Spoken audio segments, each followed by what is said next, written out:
그래서 이제 그때 우드로 윌슨 때, 그러니까 19세기 말 20세기 초에 남부 농촌 숫골과 북부 도시 진보라는 민주당의 두 날개가 완성이 돼요. 이게 언제 바뀌냐면 60년대, 70년대, 그러니까 반전, 히피 나오고 이럴 때, 그러니까 이제 대통령으로 보면 린든 B 존슨, 그러니까 LBJ죠. LBJ 때 이게 바뀝니다. 그 존슨 대통령 때, 그러니까 그때 바뀌어서 이게 그때 무렵부터 본격화돼서 70년대까지 싹 바뀌는데, 민주당이 이제 두 날개가 아니라 대서양 쪽의 대도시들 그리고 태평양 쪽의 대도시들 중심으로 자기 근거지를 강화하고요. 중부 쪽 그 가운데 중앙벨트가 공화당이거나 혹은 격전지가 되는 그런 구도로 바뀌어요. 그러니까 해안 대도시냐 중앙 내륙이냐라는 구도죠.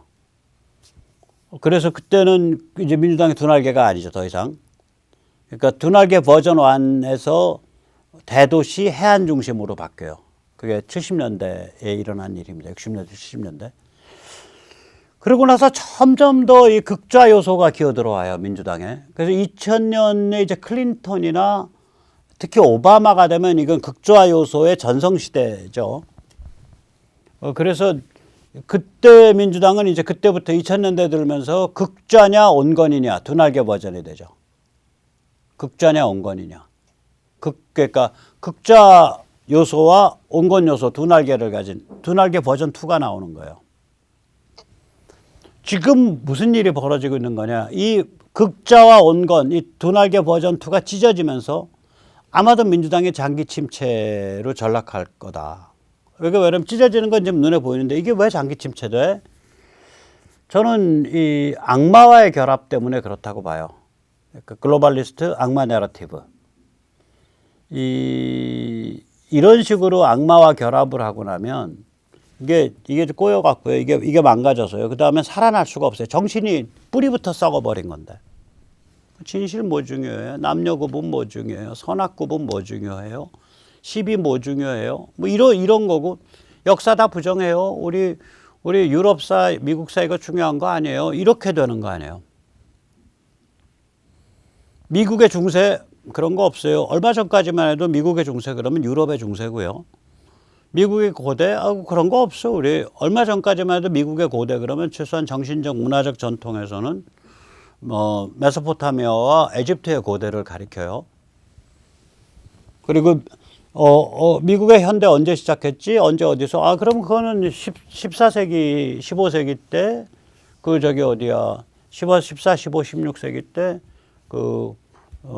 르네상스와 프로테스탄티즘에서 시작했지. 이런 걸 다 부정하는 거예요. 자기들의 정신적 계보, 전체 계보를 부정하는 거예요. 지네올로지, 발생학을. 지네올로지라 그러면 이제 족보학, 계보학, 계보, 족보, 발생학 뭐 이런 거죠. 과거를 다 부정하는 거죠. 자기들이 어디에 뿌리를 두고 있다는 거를. 그게 이제 CRT죠. 그 다음에 남녀 성구분을 무의미한 걸로 만드는 거. 그게 젠더 평등이죠. 그 다음에 이제 현대 문명과 이제 그 탄소를 죄악시하는 거. 그게 이제 기후변화죠. 이런 악마 내러티브거든요. 이런 식의 사고방식 가지면 뭐 진실거짓, 선과악, 옳고 그름 이게 다 의미가 없어지는 차원이에요. 그러니까 이게 썩어버리는 거예요. 그러니까 저렇게 썩어버리는 로직을 초등학생들한테까지 다 가르쳐야 된다라를 그걸 당의 정책으로 삼을 정도로 악마 내러티브와 결합했기 때문에 저게 한번 전락하면 못 일어난다고요. 한참 못 일어날 거예요. 자, 아까 민주당이 100여 년 전, 그러니까 1899년에 96년에 어떤 모양이었냐. 보세요. 지금과 2000년, 요즘 민주당하고 100여 년 전 민주당이 완전히 다르죠.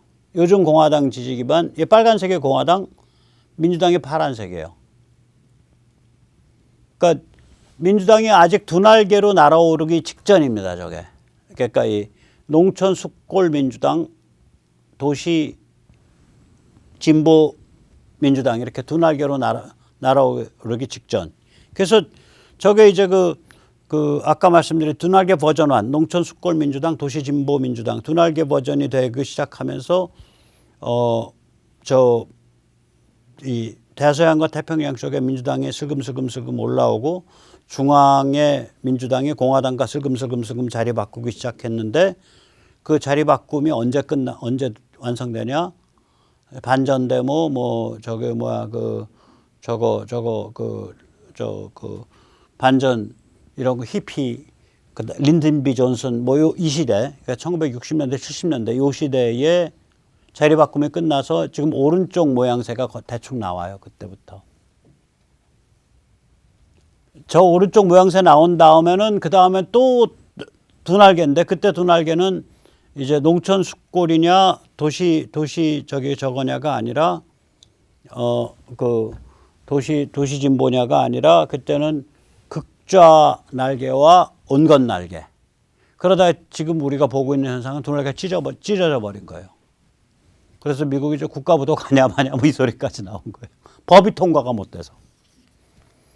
그것도 민주당 내부의 분열 때문에. 그 다음에 이제 네오콘이 지금 민주당과 결별 수순에 들어가는 거 아니냐. 수순에 들어갈 수밖에 없다. 대통령이 저게 원래는 트럼프 타도의 동지들이에요. 네오콘. 이 네오콘은 이제 전 세계에 마구 개입해서 미국의 군사력으로 그게 세계 어떤 나라든 어떤 오지든 미국의 군사력으로 현대 국가를 만들 수 있다. 뭐 이런 관점을 가진 개입주의 아주 그러니까 닥치고 개입주의예요. 그걸 네오콘이라고 생각하시면 되는데 이 트럼프가 미국 역대 대통령 중에 임기 중에 이 전쟁을 벌이지 않은 최근 들어서 유일한 대통령이에요. 임기 중에 전쟁을 안 벌인. 미국은 전쟁을 벌일 때 국회 동의가 필요가 없어요. 일단 행동에 옮겨놓고 국회 동의를 60일 이내인가만 받아내면 돼요. 그래서 이 2020년도 대선에서 이 민주당과 네오콘이 결합을 했단 말이에요. 그래서 트럼프 타도로 단결을 했어요. 이게 결합도가 얼마나 센지는 합참의장 마크 밀리 이 사진의 아저씨죠. 마크 밀리가 중국 통화한 사건에서도 알 수 있잖아요. 중국 통화에서 우리말로 좀 대충 의역해서 말하면 이런 거 아니에요? 이 장군님. 우리 그 트럼프 말이에요. 그 사람 참 철이 없어가지고 우리 트럼프가 우리 트럼프 대통령이 그 철이 좀 없고 사람이 예측 불가능한 사람이어서 좀 위험한 데가 있어요. 그래가지고 아마 이 장군님이 혹시 트럼프가 이 대선에서 몰리다가 중국 상대로 전쟁 벌이지 않을까 이런 걱정을 하실 수도 있는데 제가 장담합니다. 미국이 중국 상대로 전쟁 안 벌이고요. 만에 하나 트럼프가 중국을 공격해라 라고 명령을 해도 제가 다 중간에서 막겠습니다. 이거 이제 일종의 반역 행위거든요. 군 통수권자가 대통령인데 합참의장이란 자가 중국과 통화해서 저런 얘기 한다는 게 웃기는 거 아니에요? 거기다가 합참의장 마크 밀리가 펜타곤에서 군 관계자들 다 모아놓고 트럼프 지금 대선에서 몰려가지고 저 사람 저거 막판에 핵 공격 버튼 누르고 이런 이상한 오다 나올 수 있는데 당신들 말이야 정신 똑바로 차리라고 혹시 트럼프가 그런 오다 때리면 실행하지 말고 나한테 먼저 갖고 와 보고해. 이런 비밀회의를 주관을 했어요. 그러니까 네오콘이 얼마나 트럼프를 오해하고 악마화하는 관점에서 적대시했는가가 고스란히 드러나는 행태예요. 저 두 행태가. 그런데 요번에 아프간 철군 나면서 이게 개판으로 되니까 바이든이 뭐라 그랬냐. 군의 그 장성들이 닥치고 당장 방 빼! 라고 저한테 그렇게 행동하라고 가르쳐 줬어요. 이러고 말했단 말이에요. 그런데 마크 밀리를 포함한 군 고위 장성들이 뭐라고 그랬냐. 증언에서. 의회 증언에서. 바이든 저거 헛소리입니다. 우리는 바이든한테, 대통령한테 철군 그렇게 서두르면 안 됩니다. 지상군 상당 기간 유지하면서 바그람 공군기지라든지 이 공황주의로 해서 지상군 유지하면서 아주 질서 있게 철군해야 됩니다. 라고 여러 차례 보고했었습니다. 이러고 했단 말이에요. 일사불란하게 답이 그렇게 나오고 증거도 그렇게 가리켜요. 그럼 바이든 거짓말했다는 거죠. 그래서 지금 바이든 지지율 떨어지는데 이유 중에 하나예요. 미국 사람들 거짓말 싫어하니까. 너 왜 그 모양으로 당장 방 빼, 닥치고 당장 방 빼 이런 정책 취해서 이렇게 황당한 짓 저질렀냐 라고 하니까 아 군부가 나보고 그렇게 하라 그랬어. 이제 거짓말 그렇게 했다가 이제 다 드러나서 자 이런 일을 당하면 네오콘 입장에서는 이 사람들 네오콘들 무시무시한 사람들입니다. 그냥 국민 속여가지고 전쟁 벌이고 가서 눌러앉고 뭐 수천 명 수만 명 죽어나가고 돈 몇 조 달러 깨지고 한 20년에 걸쳐서 이거 눈 하나 깜짝 안 하고 하는 사람들이에요. 네오콘. 이런 사람들 입장에서는 바이든 보기를 어떻게 보겠어요. 저 웃기는 자일세 이렇게 보는 거죠. 웃기는 자일세. 저는 금이 단단히 갔다고 봐요. 자, 그다음 미중 전쟁이요. 이건 좀 이제 좀 비유적으로 말씀을 드릴게요. 이 화산이요. 순수하게 밑에서 마그마만 치고 올라와서는 빵 하고 공중으로 안 솟아요. 막 마그마만 치고 올라와서는 막 뭐 화산이 좀 크면은 100세제곱킬로미터 정도까지 날려버리잖아요. 500세제곱킬로미터. 그러니까 1세제곱킬로미터면은 1m, 1m, 1m의 입방이죠. 이 주사위. 1km, 1km, 1km. 무시무시한 거죠. 1km, 1km, 1km. 그러니까 100만 입방 미터. 그러니까 10톤 덤프 트럭 10만 대가 10톤 덤프 트럭 10만 대가 1세제곱킬로미터예요. 그게 100에서 1000씩, 1000 이상 되는 것도 있지만 100에서 1000씩 이게 날아간다고요. 빵 하고 차 있던 흙과 먼지를 화해서 큰 대형 화산, 우리 백두산 같은 거. 그렇게 터진 거예요, 그거. 그러니까 100세제곱킬로미터면은 10톤 덤프 트럭 1000만 대가 움직인 거예요. 그 분량이. 그게 하늘로 치솟아 버리는 거예요. 그러면 마그마가 치고 올라와서는 저렇게 안 돼요. 마그마만 치고 올라오면 저게 가스랑 수증기가 있는 거예요. 이 백두산 화산이 왜 무섭냐면요. 백두산 화산은 아시다시피 태평양 지진 때, 일본을 지난 지진 때 바깥에 있잖아요. 백두산이면. 그러니까 야, 저기는 비교적 한반도는 비교적 이 땅덩어리가 안정되어 있는 편의 땅인데 왜 저렇게 초대형 화산이 있는 거야? 이유가 뭐냐면 이게 그 지진 때에서부터 밀려서 구겨지면서 마그마 있는 대로 지하수가 계속 들어가고 있다는 거예요. 저게 구조가.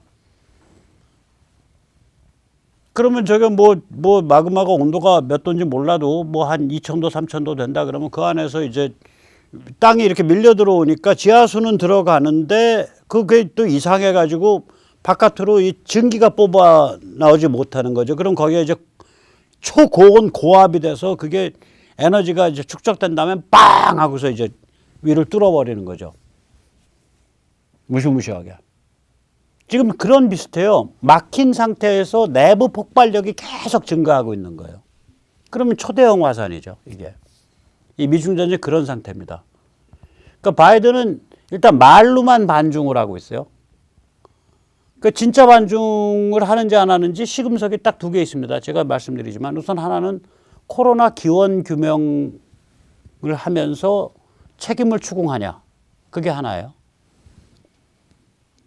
진짜 반중하는지 안 하는지. 바이든 그거 하나도 안 하잖아요. 두 번째는 이 월스트리트 금융을 차단하냐. 그러니까 중국계 회사들을 상폐를 시키거나 상장을 못하게 하고 그다음에 회사채를 기체하지 못하도록 하는 거. 이거 안 하고 있거든요. 그냥 말로만 하고 있죠, 아직. 이 조치를 안 하고 있다고요.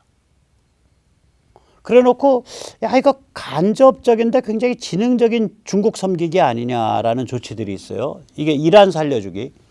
이란의 그 엉터리 핵협정, 트럼프가 탈퇴한 핵협정, 이란, 미국, 뭐 영국, 프랑스도 들어와 있던가, 독일은 들어와 있고요. 그렇게 해서 대여섯 개 국가가 만든 그 엉터리 핵협정이 있거든요. JCPOA. 이 JCPOA에 그 트럼프가 없애버렸는데 없애고 이란을 경제 제재를 하고 있는데 JCPOA를 다시 살려내자라는 거 아니에요. 경제 제재 풀어주고 이란 살려주기. 그다음에 아프간 상납하기. 아프간 저렇게 좀 풀어놓으면 중국 쪽으로 많이 기울죠. 아프간 상납하는 거죠. 일단 중국의 지정학적인 전략에 부응해 주는 거죠. 굉장히 하루아침에 불안정하게 만드니까 손도 못 쓸 정도로 기존 질서를. 그래서 제가 말하는 아프간 저지경 해놓으니까 이아파 그 페르시아 이슬람 전체주의 블락이 생기잖아요. 이란, 아프가니스탄, 파키스탄 이게 다 페르시아 계통인데. 자, 그래서 이제 이거는 뭐냐면은 이게 그 거대한 그 마그마층 위로 계속해서 물이 기어 들어가는데 그 물이 발생하는 가스가 밖으로는 분출을 못하고 꽉 갇힌 상태에서 계속 이 에너지, 이 잠재된 에너지가 계속 높아져 가는 상태, 증가하는 상태, 이런 상태 아니냐 이거죠. 미중 전쟁이 지금. 자, 그런 다음에 이제 우리가 보면 이제 중국은 뭐냐? 그 제가 공산 자본주의라는 용어 썼죠. 근데 이건 이제는 하나 더 나갔어요. 이제 마피아 자본주의예요. 이 중국의 변화 과정을 잠깐 보면요. 이 1949년에 공산화되고 나서 한 27년 동안은 사반세기 동안은 이게 폐쇄형 극좌 공산주의입니다. 죽의 장막이라 그랬죠. 그때 죽은 대나무 죽자. 소련에 대해서는 철의 장막, 철, 아이언 커튼. 여긴 뱀부 커튼. 그 폐쇄형 극좌 공산주의 때 대약진, 1950년대 말에 대약진, 그 다음 1966년에서 76년까지 10년 동안 이어진 문혁 때에 한 7천만 명 이상 숨졌다는 거 아니에요? 굶어 죽고, 두드려 맞아 죽고, 감옥에서 죽고, 뭐 이렇게. 처형당해 죽고. 그러고 나서 이제 모택동이 1976년에 숨지고 나서 한 사반세기가 이제 공산자본주의예요, 저게. 중공 역사에서 어쩌면 가장 건강하고 소박한 시기입니다. 24년 이제 등소평 시대죠. 특히 1990년 이후는 글로벌리스트의 정부 애인이죠. 글로벌리스트가 이제 동부 무너지고 91년에 소련 무너지고 나니까 중국을 아주 본격적으로 키우기 시작하죠. 천안문 학살이 있었음에도 불구하고. 근데 그렇게 해서 크는 과정에서 검은 고양이든 흰 고양이든 상관있냐, 먹고 살면서 번영하면 되지 라는 그 헝그리 정신에 바탕한 건강하고 소박한 그런 측면을 가진 공산 자본주의는 점점 더 그 정신이 타락해서 마피아 자본주의로 변질해 버린 거예요. 중국 국가 전체가. 지금까지 최소 20년이고요. 2000년경부터 2020년. 앞으로 몇 년 더 갈지 모르겠어요. 이게 뭐냐면 이게 화천대유 모델이에요. 판은 국가나 정부가 깔아줘. 다 어려운 건 거기서 다 해줘. 땅 짓고 헤엄치면서 돈 주워 먹는 거는 공산당 특권층이에요. 아, 이게 화천대유 모델 아니에요. 화천대유. 마피아 자본주의죠. 마피아 자본주의입니다. 그러니까 등소평이 타락의 극을 간 상태. 등소평만 해도 먹고 살자는 흑묘백묘, 검은 고양이 흰 고양이 따지지 말고 먹고 살자라는 공산자본주의고, 이제 여기가 되면 이제 타락을 해서 정신이 타락을 하고 이제 간땡이가 부어갖고 마피아 자본주의죠. 재산은 다 해외에 빼돌려 놓고 스위스랑 케이만 이런 데다가 말레이시아 라부안 이런 데다 빼돌려 놓고, 그게 이제 오다가 지금 이제 그 전면적 체제 위기가 오른 거예요. 그래서 금융 완전히 부실화돼 있고요. 그 다음에 부동산, 그러니까 이게 부동산이라는 게 부양 정책이잖아요. 중산층 억지로 만들어내는. 이거 지금 붕괴해서 헝다가 지금 그 막대한 그 채권에 대한 이자를 못 내고 있죠. 그리고 파라다이스라는 헝다보다 좀 한 체급 아래인 데가 지금 이래저래 한 4천억 원, 3천억 원, 3, 4천억 원에 저기 이거는 헝다는 채권 이자고요. 회사채에 대한 이자고. 여기는 아예 그 원리금 상환이에요. 원리금 상환 실패예요. 파라다이스. 그러니까 부도죠, 이거는. 원리금 상환 실패면 부도죠. 우리 같으면 바로. 채권 이자 못 내는 것도 거의 준부도지만. 그 다음에 이제 환경도 한계에 도달해 있고요. 이 환경의 한계에 도달해 있는 거랑 이제 그 석탄 수입이 순조롭지 않은 거, 석탄 가격이 막 올라가는 거, 이게 맞물려 가지고 전력 정책이 내부적으로 조정하는 게 실패해서 지금 전력난 난 거 아니에요. 그러니까 기본적으로는 이거 뭐냐면 지금 전 세계적으로 이게 그 전력 소비량이 늘어서 대개 이제 사람들이 이게 생활이 윤택해지면 몇 가지 증상이 있습니다. 뭐 헬조선 아무리 해도 우선 평균 수명 늘어나요. 그 다음에 두 번째가 종이 소비량이 늘어납니다. 한국 종이 소비량 전 세계 탑 클래스예요. 그 다음에 전력 소비량. 한국의 이제 기업 쪽 말고 개인당 이 가정용 전력 소비량도 전 세계 탑 클래스 거예요. 이런 게 늘어나요. 그래서 근데 이제 전 세계의 발전의 상당 부분이 전력이고 특히 전력 중에서도 요새 이제 기술이 좋아져 가지고 한 6,000 킬로칼로리 퍼 킬로그램 혹은 5,900 킬로칼로리 퍼 킬로그램 정도의 그 상등품 연탄을 떼면 이 분진과 가스, 유독가스 배출이 최소화된단 말이죠. 요새 기술들이 그래요. 그러니까 중국 애들은 이제 그 오스트레일리아랑 전쟁하느라고 평소에도 걔들은 중등품을 뗐어요. 5,500kcal짜리 수입하니까 그걸 또 우리가 그러거든요. 우리가 6,000kcal짜리 수입해서 5,500kcal급이랑 섞어가지고 5,900 정도에서 뗀다 그래요. 우리가. 중국 애들은 5,500을 주력 수입하니까 자기들이 생산하는 한 5,000이랑 섞어서 5,300, 5,200에서 떼고 있다는 소리죠. 그쯤 되면 그냥 막 되는 거예요, 이제. 그쯤 되면은 이 정교한 저거를 못 해요. 그 공해 컨트롤을. 그러면 환경 문제 있고 그다음에 석탄 수급 문제 있고 전 세계 지금 석탄 값이 뭐 올해 들어서 한 70% 올랐으니까. 그다음에 전기 요금 조정 있고. 그러니까 이게 다 어떤 말하자면 영어로 말하면 경영학에서 말하는 constraint, 그러니까 제한 조건들이잖아요. 예를 들어 공해도 어느 정도 줄여줘야 되고, 석탄 가격이 세계 시장에서 막 뛰고 있는데 석탄도 그 가격, 시장 가격대로 수입할 수밖에 없다는 거 인정해야 되고, 그러다 보면 전기요금도 어느 정도 현실화해야 되고, 그러려면 전기 수급 체계도 그러니까 파워 그리드라 그러죠. 전력 공급망도 진흥화 시켜야 되고 이런 복합적인 문제들을 차분하게 풀어가야 될 거 아니에요. 그래서 전기값도 좀 올리고 그 다음에 에너지 효율성 높여가지고 비싸게 석탄 들여오긴 하지만 그러니까 에너지 효율성이 없었을 때 대비해서는 좀 덜 들여오게 만들고, 그 다음에 보통 이제 에너지 효율성이라는 게 저거랑 관계가 있어요. 일산화탄소 배출, 유해가스 배출 이런 게 다 에너지 효율성이 떨어지면 공해 물질이 많이 나오거든요.